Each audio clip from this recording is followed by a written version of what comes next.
9వ తారీఖు అయిపోయింది, 10వ తారీఖు కలిసాను సోమవారం, మంగళవారం 11వ తారీఖు కలిసాను, నిన్న అక్కడే ఉన్నాను. మొన్న ఒక మీటింగ్ జరిగిందండి. నాకేం చేస్తున్నారంటే కూర్చున్నాము, థియేటర్లు ఇస్తారేమో అని చెప్పి నేను ఒక హోప్ తో వెళ్ళాను. మన వాళ్ళే కదా, తెలుగు సినిమాని చంపరేమో.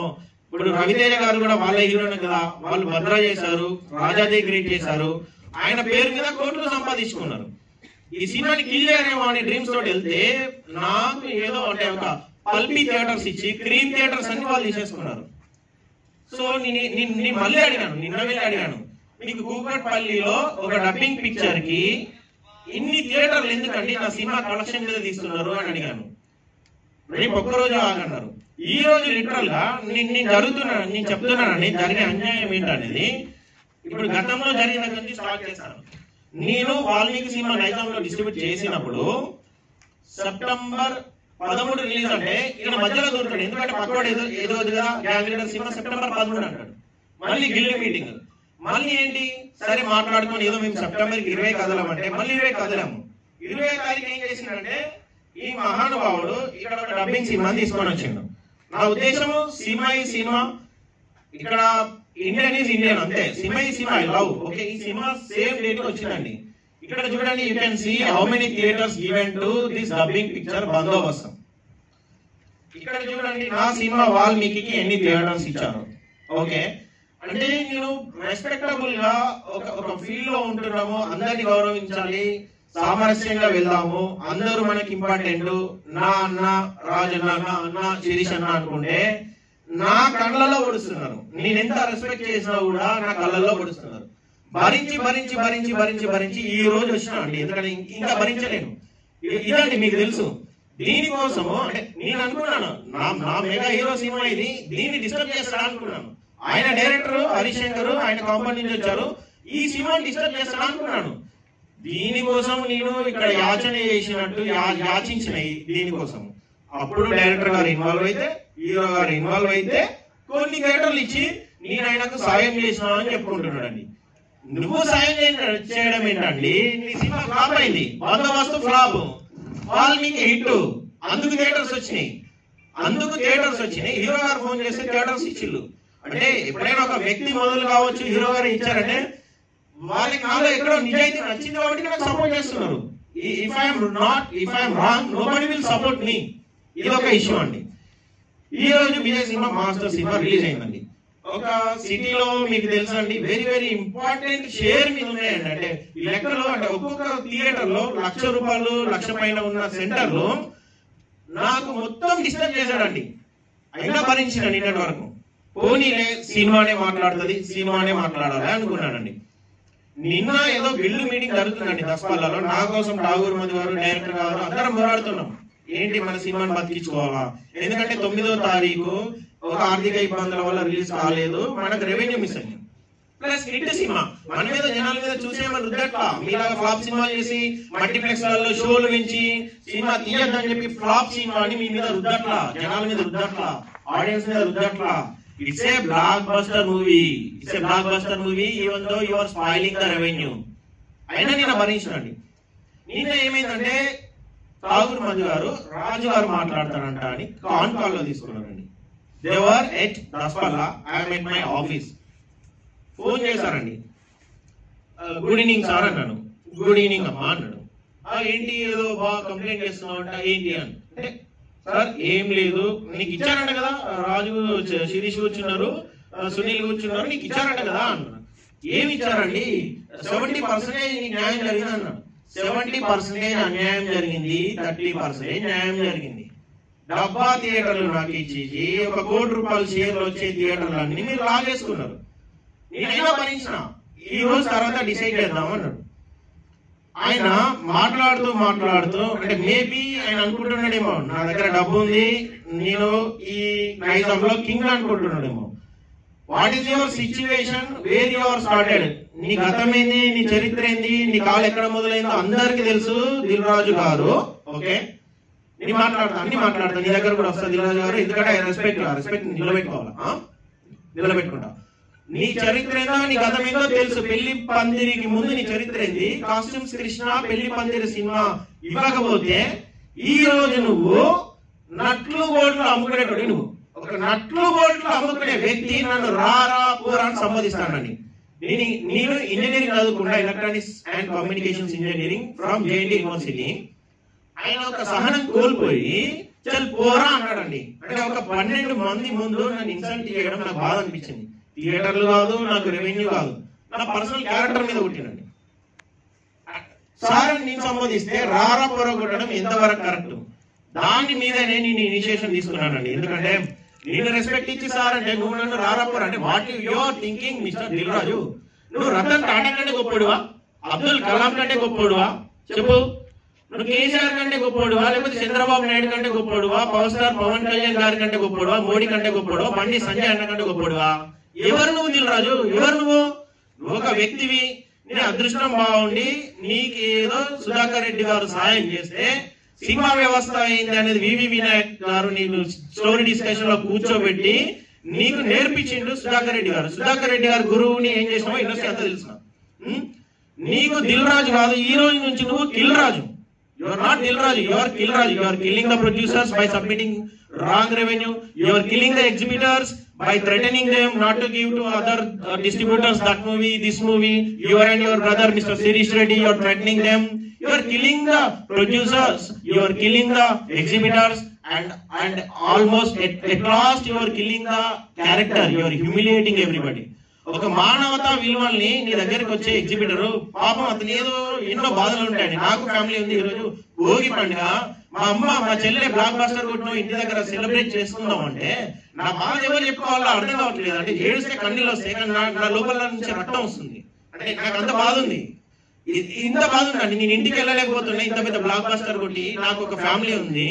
నువ్వు నీ ఫ్యామిలీలో అక్కడ ఎంజాయ్ చేస్తావు, నా ఫ్యామిలీతో నేను సెలబ్రేట్ చేసుకోవద్దా బ్లాక్ బాస్టర్ కొట్టి? అంటే నీ చుట్టూ మానవతా విలువలు కోల్పోయి పాప ఎక్కడో మానవుల గ్రామంలో ఒక జమ్మిగూడ నుంచి వస్తాడు, ఒక జనగాం నుంచి వస్తాడు, లేకపోతే ఒక నల్గొండ నుంచి వస్తాడు. నువ్వు వాళ్ళకి విలువవా? శిరీష్ రెడ్డి గారు నేను అడుగుతున్నా, ఎవరికి విలువిస్తావు? నీ ముందు నిల్చోవాలా? నువ్వు కూర్చోమంటే కూర్చోవాలా? నీకు రెస్పెక్ట్ ఇస్తారు అందరూ, రెస్పెక్ట్ తీసుకో. కానీ నీకు తెలియని విషయం ఏంటంటే ఈరోజు ఓపెన్ చేస్తున్నా, నీకు అందరూ రెస్పెక్ట్ ఇవ్వట్లేదు. You are living in hallucination. నువ్వు ఒక ఊహా ప్రపంచంలో బతుకుతాను. దిల్రాజ్ గారికి చెప్తాను, ఎందుకంటే ఇంగ్లీష్ రాదు ఇంగ్లీష్ రాదు ఆయనకు, ఎందుకంటే ఒక హాలోజినేషన్ ప్రపంచంలో బ్రతుకుతారు. ప్రతి ఒక్క ఎగ్జిబిటర్ థియేటర్ లీజ్ తీసుకున్న వాళ్ళు వచ్చి ఏం చెప్పుకోవాలి సార్, మా బాధలు, మమ్మల్ని బెదిరిస్తున్నాడు, మీకు సినిమా ఇవ్వద్దంట అని చెప్పి వాల్మీకి చెప్పారు. ఇప్పుడు చెప్తున్నారు తీయొద్దంట వాళ్ళ cinema. Young leader cinema release అయిందండి. వసూలు ఉంటాడు ఆ లేజ్ తీసుకొని నడిపే వ్యక్తి, అతను నాకు ఓపెన్ అగ్రిమెంట్ ఇస్తే ఈయన పిలిపించి బెదిరిస్తాడేంటి? నాకు అర్థం కావట్లేదు. ఈ బెదిరించిన వాళ్ళ చరిత్ర చదువుకోండి. నయీం ఏమైందో, బిన్ లాడెన్ ఏమైందో గత చరిత్ర తెలుసుకోండి. మీరు ఈ బెదిరించి మీ టైం ఎంతో దగ్గరలో లేదు. మీ దగ్గర కోట్ల రూపాయలు ఉన్నాయి అనుకుంటున్నారేమో, కానీ industry is not ready to give you the pictures. Okay, మీరు ఇచ్చే లెక్కలు తెలుసు వాళ్ళకు, మీరు ఏం నష్టం చేస్తున్నారో వాళ్ళకి తెలుసు. మీరు అలా వైకుంఠపురంలోకి ఎంత ఇచ్చారో తెలుసు, సర్లేర్ నీకు ఎవరికి ఎంత ఇచ్చారో తెలుసు. ఇవన్నీ నాకు లెక్కలు తెలుసు. లేదు ఉన్నట్టు ఉన్నది లేనట్టు మ్యానిపులేట్ చేసి మీరు హీరోలకు చెప్పడము, ఈ వ్యవస్థ అంతా తెలుసు. దాని మీద నెక్స్ట్ మరొక ప్రెస్ మీట్ లో మాట్లాడతాను నేను. మీరు ఎంత తిన్నారో, ఏం లెక్కలు ఇచ్చారో నాకు అన్ని తెలుసు. ఇప్పుడు నేను ఎగ్జిబిటర్ బెదిరిస్తారు. పాపం వాడు ఉండి లేక ఏదో బస్సుకో ఏదో కార్కో కిరాయి మాట్లాడుకొని వస్తే నువ్వు వాళ్ళను అంటే నువ్వు బెదిరిస్తావు, వాళ్ళ క్యారెక్టర్ ఇన్సల్ట్ చేస్తావు. నువ్వు చెప్పినట్టే వినాలి. ఇదేమన్నా నీ ఎంత పాలన? మేమేమైనా బానిసలమా? 1850లో సిపాయి తిరుగుబాటు మొదలైంది. నా ప్రస్థానం 2016 కబాలితోటి మొదలైంది. ఓకే, నేను ఎందుకు కంపేర్ చేస్తానంటే వస్తుంది, ఫ్రీడమ్ వస్తుంది. 1947 లో ఫ్రీడమ్ వచ్చింది. ఇప్పుడు నైజాంలో కూడా స్వాతంత్రం వస్తుంది. దిల్ రాజు గారు, శిరీష్ రెడ్డి గారు రాదు అని మీరు అనుకోకండి. ఈరోజు డబ్బు ఉన్నది, వీడెంత, వీడి లెక్క ఎంత, నేను కొనేస్తా తుడిచేస్తా అంటే నీకు ఎంత ఉందో నాకు అంతే ఉంది. ఓకే, ఆ ఫ్రీడమ్ వచ్చే రోజు ఎంత దూరంలో లేదు. ఓకే, ఆ ఫ్రీడమ్ వచ్చే రోజు ఎంత దూరంలో లేదు. ఇట్లా ఎగ్జిబిటర్స్ ని బెదిరిస్తారు. థియేటర్లు వాడికి ఎందుకు లీజుకి ఇస్తున్నావు అంటాడు. ఇప్పుడు వెంకయ్య గారు అంటారండి, ఆనంకొండ అశోక థియేటర్ ఉన్నది, మన్గూరులో ఉంది, ఆయనకు కల్వకుర్తిలో ఉంది.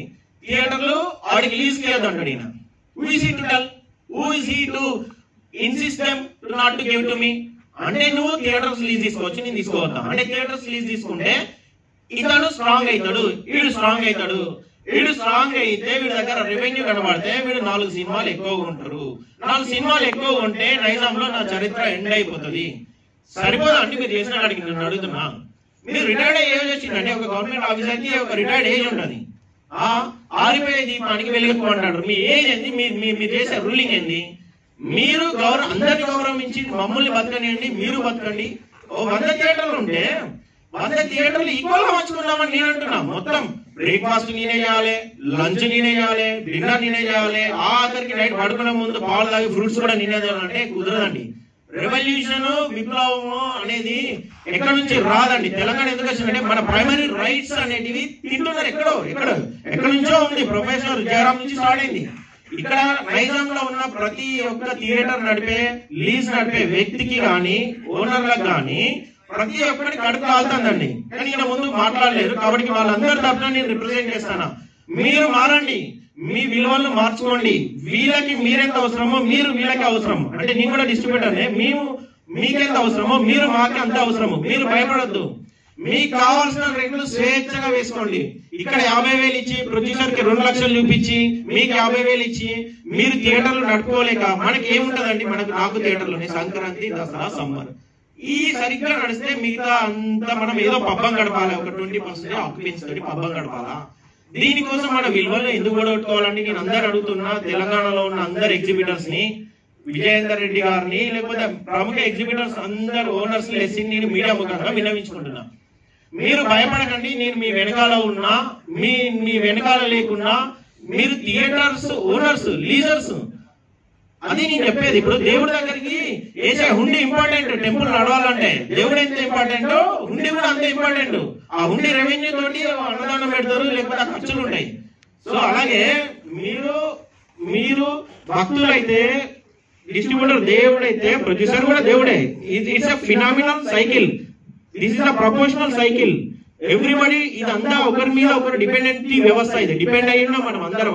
మీడియా మిత్రులందరికీ నమస్కారం. నేను మీ సంపత్ నాయక్ని, ఉస్మానియా జేఏసీ అధ్యక్షుడిని, అదేవిధంగా జనసేన విద్యార్థి విభాగ రాష్ట్ర అధ్యక్షుడిని. మిత్రులారా, అణిచివేత అధికమైనప్పుడు తిరుగుబాటు మొదలైంది. అది తెలంగాణ గడ్డకి ఇప్పటి నుంచి కాదు, కొన్ని వందల సంవత్సరాల నుంచి ఉంది మిత్రులారా. నేను ఎందుకంటే మిత్రులారా, ఇదే సినిమా ఇండస్ట్రీలో తెలంగాణ మూవ్మెంట్ తో కొట్లాడేటప్పుడు నేను తెలంగాణ ఫిల్మ్ ప్రొడక్షన్ ఫోర్స్ అధ్యక్షుడిగా ఉన్నాను. నేను Telangana movie artist association general సెక్రటరీగా కూడా ఉన్నాను గతంలో. ఇప్పుడు కూడా మన Telangana movie artist association general సెక్రటరీగా కూడా ఉన్నాను. అయితే నాకు ఈ విషయం పైన క్రాక్ మూవీ డిస్ట్రిబ్యూటర్ నైజాం కు సంబంధించి నాకు తమ్ముడు సిద్ధు గారి దగ్గర నుంచి నాకు ఒక కాల్ వచ్చింది. అన్నా, మనం చాలా ప్రాబ్లమ్స్ మీద కొట్లాడుతాం కదా. ఇప్పుడు తెలంగాణలో కూడా, తెలంగాణ రాష్ట్రం వచ్చిన తర్వాత కూడా మనం ఇంతకు ముందేమో నిజాముద్దీన్ కొట్లాడినాం, ఇంతకు ముందేమో వేరే ఆంధ్ర రాజకీయ నాయకులతో కొట్లాడినాం. ఇలా తెలంగాణ వస్తే తెలంగాణలో చదువుకున్న బిడ్డలతో ఇవాళ పైకి రానియకుండా ఇక్కడ ఉన్న కొన్ని గతాలతో ఇవాళ కొట్లాడాల్సిన అవసరం ఉందని అనుకుని నాకు తమ్ముడు సిద్ధు అనేటాన్ని కాల్ చేసింది. ఏమైంది విషయం ఏందని చెప్పాను. అప్పటికి సీను గారి గురించి చెప్పిండు. అన్న, నా పేరు సీను, నేను ఇట్లా క్రాక్ మూవీకి నైజాం మొత్తం డిస్ట్రిబ్యూషన్ చేస్తున్నానన్నా, నాకు ఒక ప్రాబ్లం ఉందన్నా, నేను ఇలా చనిపోయే స్థితిలో ఉన్నానా, నన్ను ఆల్మోస్ట్ వీళ్ళందరూ బాధ పెడుతున్నారు. ఇది 1 సంవత్సరం నుంచి కాదన్నా, ఇది 10 నుంచి 15 ఏళ్ల నుంచి జరుగుతుందన్నా. మీకు దయచేసి చెప్తున్నా, మీరు ఇప్పుడు ఎక్కడున్నా నేను మిమ్మల్ని కలవాలి, నాకు ఒక ప్రాబ్లం అన్న అని చెప్పింది. ఏం ప్రాబ్లం బ్రదర్ అని చెప్పేసరికి, అన్న మంచిగా ఉన్న క్రాక్ సినిమాను ఇవాళ చంపి వేస్తున్నారన్న, లిటరల్ గా నా గొంతు కోస్తున్నారు.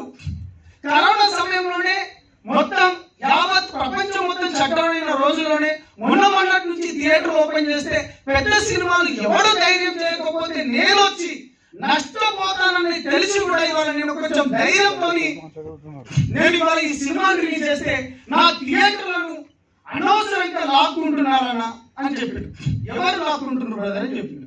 ఎవరు లాక్కుంటున్నారు అంటే సునీల్ గారికి అదేవిధంగా శిరీష్ రెడ్డి గారికి, అదేవిధంగా దిల్ రాజు గారికి. ఈ ముగ్గురు విషయంలో శిరీష్ రెడ్డి గారు నాకు చాలా ప్రాబ్లం చేస్తున్నారు, దిల్ రాజు గారు నాకు చాలా ప్రాబ్లం చేస్తున్నారు అని చెప్పారు. గతంలో కూడా ఇదే సునీల్ నారాయణ గారికి నేను కాల్ చేసిన, వేరే సినిమాలకు నేను థియేటర్ చూపించిన. సునీల్ గారికి నేను కాల్ చేసినప్పుడు మంచిగా సంబోధించి, అన్న సంపదన మీరు చెప్పారు కదన్నా, మీరు చెప్పినప్పుడు డెఫినెట్ గా మేము ఆ అబ్బాయికి మేము చేసుకుంటూ పోతున్నామన్నా, ఇకపైన కూడా నేను చేస్తానన్నా అని కూడా చెప్పిండు. చాలా సంతోషం అన్న సునీల్ నారాయణ గారు, మీరు డెఫినెట్ గా మీరు మనలాంటి వాళ్ళను ఇప్పుడు వస్తున్న కొత్త వాళ్ళని మీరు కాపాడాల్సిన అవసరం ఉందని చెప్పినాం. అతనితో మాట్లాడింది రికార్డింగ్ కూడా ఉంది. దాని తర్వాత శిరీష్ రెడ్డి గారికి నేను కాల్ చేసినాను. శిరీష్ రెడ్డి గారికి కాల్ చేస్తే చాలా సార్లు మా మీటింగ్లలో కూడా ఉస్మానియాలో ఏ మీటింగ్ జరిగినా శిరీష్ రెడ్డి గారు హెల్ప్ చేస్తారు. ఆల్రెడీ సినిమా మంచిగా ఉండే సినిమాలను ఆల్రెడీ గిల్లులో మీ ట్రేడ్ యూనియన్ ఒకటి ఉంది, తక్కువ డబ్బులు వస్తేనేమో తీశారని ఆ రూలే లేదు. కాబట్టి దయచేసి ఇప్పటికైనా సినిమా పెద్దలందరూ దీన్ని కల్పించుకొని మీరందరూ మాట్లాడతారనుకుంటున్నాను. దీనికి వదిలే విషయం లేదు బ్రదర్. ఆల్రెడీ లీగల్ గా విషయం పైన కూడా లీగల్ గా కూడా మేము మాట్లాడినాం.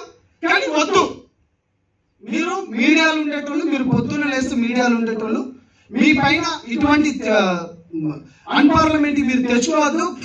ఎందుకంటే ఇది మీకు కూడా మంచి పద్ధతి కాదు. మీరు ఒక్కసారి మీరు ఆలోచించుకోండి. మీరు ప్రతిరోజు కోర్టులు తిరుగుతారంటే డెఫినెట్లీ మాకు సంబంధం. మేము పొద్దున్న వేస్తే మేము కోర్టులకు తిరిగేటోళ్ళం, మేము ప్రజల గొంతుకల గురించి వాళ్ళ గురించి కొట్లాడేటోళ్ళం, ప్రజల బాధలు ఎక్కడ అది ప్రొడ్యూసర్ షీట్ లో రాంగ్ వెళ్తుంది, అది దోచుకుంటారు. అది ఓపెన్ చేయాలి ఎప్పుడొకప్పుడు, తప్పదు. మీరు అందరు రండి, ఒక స్టాండర్డ్ చార్ట్ పెడదాము, ఒక ఏసీ థియేటర్లకు ఒక రెంట్ పెడదాము, మంచి రినోవేషన్ చేసిన థియేటర్లకు ఒక రెంట్ పెడదాము, సి క్లాస్ లకు ఒక రెంట్ పెడదాము. అది మన అన్న విజేందర్ రెడ్డి గారిని వెళ్దాము. ఆయన సౌమ్యుడు, మంచి వ్యక్తి, అందరు శ్రేయోభిలాషి. దీన్ని ఒక పోరాటం చేయకపోతే వ్యవస్థ ఎండు కాదు. ఇప్పుడైనా మీరు ఆలోచించండి, మీకే లాభం జరుగుతుంది. థ్యాంక్ యూ అండి. ఇంతసేపు పేషెంట్ గా సపోర్ట్ చేసిన అందరికీ మీడియా ముఖంగా ధన్యవాదాలు చెప్తున్నాను. మా అన్న సంపత్ నాయక్ అన్న నా పెయిన్ ని, నా బాధని అర్థం చేసుకొని, అంటే ఒకటే అన్నాడు, తమ్ముడు నువ్వెవరో నాకు తెలియదు, నిన్ను చూడలేదు, కానీ నీ మాటలో ఏదో నిజాయితీ ఉన్నాడు. I don't know him, I spoke him very first time, I never met him. నేనేంది నీ మినిస్టర్స్ కి చెప్పుకోవాలా, పొలిటికల్ వెళ్ళాలా, ఏం చేయాలని ఆలోచిస్తున్నా. పోనీ లీగల్ గా పోవాలంటే లీగల్ కాదు, నువ్వు మాట్లాడే దాంట్లో నిజాయితీ ఉన్నది, నీ పోరాటం నిజం. తమ్ముడు నువ్వు ఎక్కడ ఉన్నావని వచ్చినందుకు థ్యాంక్ యూ సో మచ్ అన్న, ధన్యవాదాలు అన్న. నీకు ఎప్పుడు రుణపడి ఉంటాను. దీన్ని ఇదే విధంగా న్యాయం జరిగే వరకు మీరు నాకు సహకరిస్తారని నేను నమ్ముతున్నాను. థ్యాంక్ యూ సో మచ్ అన్న, థ్యాంక్ యూ సో మచ్. నేను చెప్పాలి, మెయిన్ గా ఈ ప్రెస్ మీట్ పెట్టింది రెండు విషయాలు. ఇతనికి జరిగిన ఏదైతే అవమానం జరిగింది, 12 మంది ముందు అవమానం జరిగింది. పాయింట్ నెంబర్ 1 అది. ఎందుకంటే ఇప్పుడు ఇతను బ్రదర్ ఏమంటారంటే అవసరం ఉంటే, ఎందుకంటే ఏది మన తెలంగాణ గడ్డ మీద ఒకటి ఉంది, ఇజ్జత్ అనేది ఇంపార్టెంట్. ఇతను పోయి ఏమైనా అడుక్కుంటలేడు, కొన్ని కోట్ల రూపాయలు పెట్టి సినిమాలు కొంటున్నాడు. వాళ్ళందరి ముందు తినను అవమానించింది. పోరా ఎవరికి చెప్పుకుంటావు చెప్పుకో అన్నాడు. Point number 1. పాయింట్ నెంబర్ 2, నేను మాట్లాడినప్పుడు కూడా వాడు ఎక్స్ట్రా చెప్తున్నాడని మీరే ఆడియో విన్నారు. ఆ ఆడియో దాని తర్వాత ఏందని మీరు వాడు అని సంబోధిస్తున్నారని చెప్పినప్పుడు కూడా దెబ్బకు డౌన్ అయ్యాడు. దీనికి జరిగిన ఏదైతే ఈ అవమానానికి మళ్ళీ అదే 12 మంది ముందు మీరు మాట్లాడుకుంటేనేమో పద్ధతిగా ఉంటుంది, అది మంచిగా ఉంటుంది. లేకపోతే మా కార్యాచరణ మేము మొదలు పెడతాం డెఫినెట్ గా. దీన్ని మాత్రం ఎందుకంటే వదిలేదు. ఇటువంటి బిడ్డలు రావాలి, ఇటువంటి కొత్త వాళ్ళు రావాలి. వీళ్ళ గురించి మేము ఏ విధంగా అయితే కొన్ని వందల కేసులు వేసుకున్నాము, లాఠీలు తూటాలకు వేసుకున్నాము, డెఫినెట్ గా చెప్తున్నాం, మా బిడ్డ, నా కాకతీయ బిడ్డ, నా ఓరుగల్లు పౌరుష బిడ్డ. కాబట్టి ఇటువంటి బిడ్డకు పక్కా మేము సపోర్ట్ ఇస్తాం. ఇటువంటి సహించలేదు. పాయింట్ నెంబర్ 1 అది. ఇతను జరిగిన అవమానానికి అతను సారీ చెప్పుకుంటాడా, పిలిపించుకుంటాడా? ఇలా నాకు మార్నింగ్ 9 o'clock కాల్ చేస్తా అన్నాడు దిల్ రాజు గారు. నేను 12 o'clock 3 hours చూసినాను. 12 o'clock నేను కాల్ చేశాను, అతను లిఫ్ట్ చేయలేదు. కాబట్టి వాళ్ళ ప్రెస్ మీట్ పెట్టడం జరిగింది. దీని తర్వాత కూడా కార్యాచరణ ఉంటుంది. తినకు జరిగిన అన్యాయానికి న్యాయం జరిగే వరకు డెఫినెట్ గా మా కార్యాచరణ మా పద్ధతిలో మేము మొదలు పెడతాం. అది వేరేగా ఉంటుంది. పాయింట్ నెంబర్ 1 అది. పాయింట్ నెంబర్ 2, నువ్వు ఏదైతే నీతులు చెప్తున్నావో థియేటర్లు అన్ని తమిళ సినిమాలు తేవద్దు, కేవలం సంక్రాంతి సందర్భంలో, పండగల సందర్భంలో వేరే ప్రొడ్యూసర్ల పైన నువ్వు ఏ విధంగా నువ్వు మండిపడ్డావు, ఇప్పుడు మళ్ళీ నువ్వు అదే తప్పు చేస్తున్నావు. ఇది మేము మాట్లాడేది కాదు, ఇవాళ నీ విజువల్స్ ఉన్నాయి, నువ్వు ఇది మానుకొని నువ్వు అది చేసుకో. దాని తర్వాత నేను మీ ట్రేడ్ యూనియన్ వాళ్ళకు కూడా ఒక విన్నపం చేస్తున్నాను. మీ ట్రేడ్ యూనియన్ లో 10,000 నుంచి గ్రామాల్లో కానీ డిస్టిక్లలో 10,000 కంటే తక్కువ, అదేవిధంగా సిటీలలో 25 నుంచి 45,000 కంటే తక్కువ వస్తే తీయాలని ఉన్నది. ఇతను దిల్ రాజు గారు దీన్ని అతిక్రమించిండ్రు. దీన్ని మీ సినిమా పెద్దలు ఏమైనా చర్యలు తీసుకుంటారా, తీసుకోరా? మీరు తీసుకోవాల్సిందిగా మేము కోరుచున్నాం. ముఖ్యంగా దీనికి అవమానం జరిగింది, ఆ అవమానం పైన అయితే మేము డెఫినెట్ గా మేము పోరాడుతున్నాం. ఇతను మాట్లాడుతుంది. ఇంకా క్వశ్చన్స్? ఫిల్మ్ ఛాంబర్ లో ఏమైనా కంప్లైంట్ చేశారా? ఫిల్మ్ ఛాంబర్ లో ఉన్న వాళ్ళందరూ అక్కడ పెద్దవాళ్ళే ఉన్నారు. ఇవాళ సినిమా ఇండస్ట్రీకి పెద్దవాళ్ళే, మూల స్తంభాలు ఎవరైతుందో వాళ్ళే ఉన్నారు. నేను ఆల్రెడీ ఠాగూర్ మధు గారితో కూడా మాట్లాడినా. అన్న దయచేసి చెప్తున్నా, తనకి పిలిపించుకొని మాట్లాడి సామరస్యంగా చేసుకోండి, ఇది పద్ధతి. అతను 50 ఏళ్ళ దిల్ రాజు గారు 50 ఏళ్ళ పైబడ్డ పెద్దవాళ్ళు. తెలంగాణ భాష ఏంటంటే ఇక అది ఆ వర్డ్ నేను వాడను, కానీ 50 ఏళ్ళ పెద్దవాడు, 32 ఏళ్ళండి, కొన్ని కోట్ల రూపాయలు పెట్టి మంచి చదువుకున్నాడు అండి, జేఎన్టీ బిడ్డ. ఛాంబర్ అనేది ఒక ఆథరైజ్డ్ బాడీ ఫిల్మ్ ఇండస్ట్రీకి. మీరు దాంట్లో కంప్లైంట్ రేజ్ చేశారా, చేయలేదా ఇంతవరకు? ఛాంబర్ లోనే ఈ ఇష్యూ ఒక 5 days నుంచి ప్రొడ్యూసర్స్ గిల్డ్ కూర్చున్నారు. ఠాగూర్ మధు గారు is take caring of that. Sir guild అనేది ఒక private organisation sir. Okay, no where concern to film chamber. Okay, chamber లో థియేటర్స్, ఎగ్జిబిటర్స్, డిస్ట్రిబ్యూటర్లు, ప్రొడ్యూసర్స్ అందరూ గతంలో కంప్లైంట్ చేయడం జరిగిందండి. ఎక్కడ న్యాయం జరగదు, శాసించేది వీరే, పాలించేది వీరే. ఇందాకనే చెప్పినా నేను. ఆల్రెడీ ఇంతకు ముందు ఇదే అన్యాయం జరిగింది, అక్కడ న్యాయం జరగలేదు కాబట్టి మా దగ్గరకు వచ్చింది. అందుకని ఇక్కడ ప్రెస్ మీట్ పెట్టాం. నేను మళ్ళీ ఒక రిక్వెస్ట్ చేస్తున్నాను, ఇది విద్యార్థుల చేతులకు పోతే ఇది వేరే రకంగా పోతుంది కాబట్టి మేము దాన్ని అలా చేయొద్దు అనుకుంటున్నాం. సినిమా పెద్దలను మేము ఒక రిక్వెస్ట్ కోరుకుంటున్నాం, సినిమా పెద్దలు ఎవరైతే ఉన్నారో వాళ్ళు పిలిపించుకొని మీరు మాట్లాడండి. తినకు జరిగిన అన్యాయం పైన, అవమానాన్ని పైన తినకు న్యాయం జరగాలి. ముందు రానున్న రోజుల్లో కూడా ఇటువంటి వాళ్ళు వచ్చిన తరపున ఆ థియేటర్లు కూడా సమానంగా పంచుకోలేని విధంగా సినిమా పెద్దలు మాట్లాడుకోవాలి. బాజాబ్తగా ఆల్రెడీ మాస్టర్ సినిమా పోయింది అనుకుని ఇతనికి కాల్ చేశారు, చాలా సార్లు కాల్ చేసిండు. ఇప్పుడు మాస్టర్ సినిమా పోయింది, సీన్ గారు ఎట్టి పరిస్థితుల్లో మీరు మళ్ళీ రండి అని చెప్పి చాలా మందితో మాట్లాడింది. కానీ మేము ఒకటే, ఇతనికి అన్యాయం జరిగింది, ఆ అన్యాయానికి న్యాయం కావాలంటున్నాం.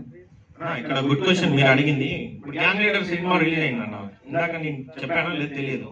ఓ థియేటర్ లో Kodad main station Srinivasa theatre ఉంది, ఏషియన్ సునీల్ గారిది, సూపర్ థియేటర్. నేను దాంట్లో వాల్మీకి వేసుకుంటా అంటే ఆయన తీయడు. అంటే ఇప్పుడు క్రాక్ కి పెంచమంటారా, తగ్గించమంటారంట. దాని రెవెన్యూ తక్కువ ఉంది. లాస్ట్ రోజు 6th డే 7th డే నాకు తెలిసి వెరీ లో. వాళ్ళు అడుగుతున్నారు, ఆ సినిమా తీయద్దు. సరే తీయలేదు, నీదేదో డబ్బా థియేటర్లో వేసుకున్నప్పుడు. ఇప్పుడు కూడా నాకు చాలా స్టేషన్ లో థియేటర్ లేకుండా వేస్తున్నాడు. నల్గొండ, మిర్యాలగూడ, మణుగూరు, సిద్దిపేట, ఇవన్నీ మంచి సెంటర్లు. ఈయన సినిమా లేకుండా పెంచమంటారు, తగ్గమంటారు అని కాదు. అందరం సమానంగా ఉందాం, అందరం బాగుందాం.